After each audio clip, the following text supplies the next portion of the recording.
it's hard to understand until you've experienced making a bunch of small things. And because the big idea is always so alluring, right? But think of it as the big idea, the probability of the big idea happening is small. Even releasing, even getting close to releasing, especially when you're early in your career. Just try your best to look at it like that. Because when you bite off more than you can chew, the probability of you just never releasing it or simply not having enough experience to actually give it what it needs in order to become something great it's low. It's super, super low. And I think as a game designer, you should and could figure out mental gymnastics that make you excited about this small project. And I think you can find that.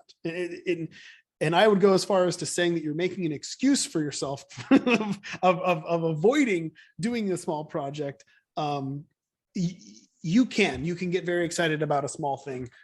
It's not going to live up to this fiction of this giant thing in your mind, but I promise you that when you release it, you're going to feel good. And releasing something feels really good because it feels like you've done something and you've made it real. It's when you're working on a project, it's just a hypothetical idea. It doesn't exist in the real world, and it doesn't exist in the real world until you release it.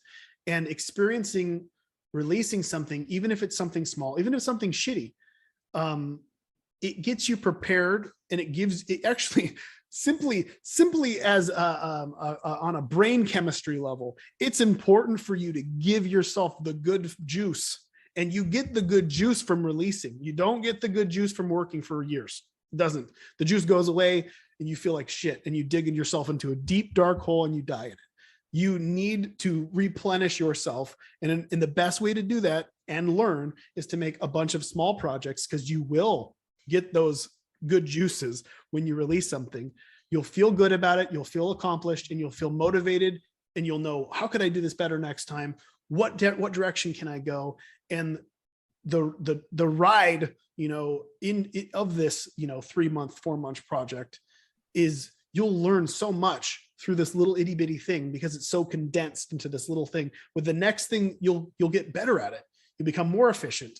Your next game, even though it'll be a 3-month project, it'll be bigger than the previous one because you'll know more. And then eventually you'll get to that point where when you double down on this dream project, it'll probably still be your dream project. It'll probably still be pretty similar, but you'll have learned so much from those little projects that it will be more lush and understood, and you'll have a better understanding of how to tackle it.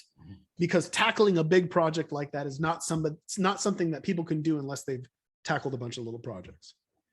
Sounds like an RPG a little bit. Sure. I mean,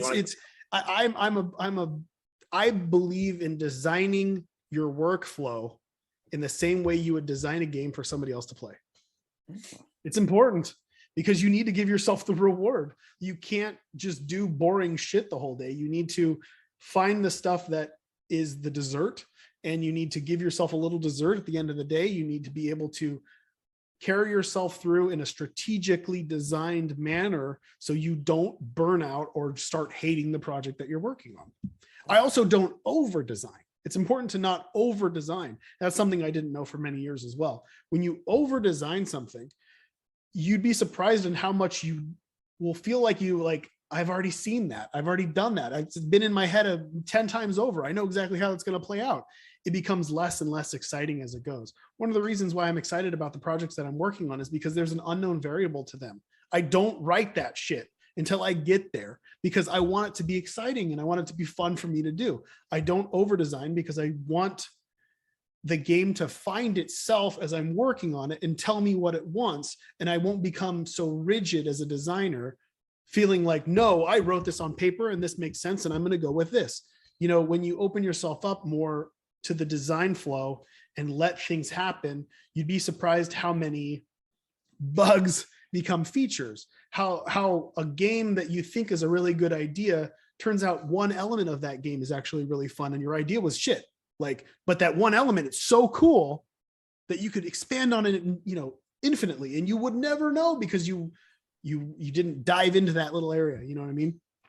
And that's there's just so many weird holes you can fall into as a designer that I fell into so many because they are so alluring. But I promise you that it's better in the long run to do small games, but you can still have the dream project. You know, you can still have it, and it will only make it better when you do it. And it will only make you have a larger fan base when you release it. And it will only make you a more experienced designer overall. And it'll also help you with the eventual depression you will feel when you release something and it's done, because that sucks too. And it's good to get your feet in the water with that, because when you work on something for an extended period of time and you put it out and you can't work on it anymore, it feels like there's a hole in your soul. And that takes getting used to. There's a million reasons I could give you on why small projects are the way to go. Trust me. I don't know how else to say it. Please believe.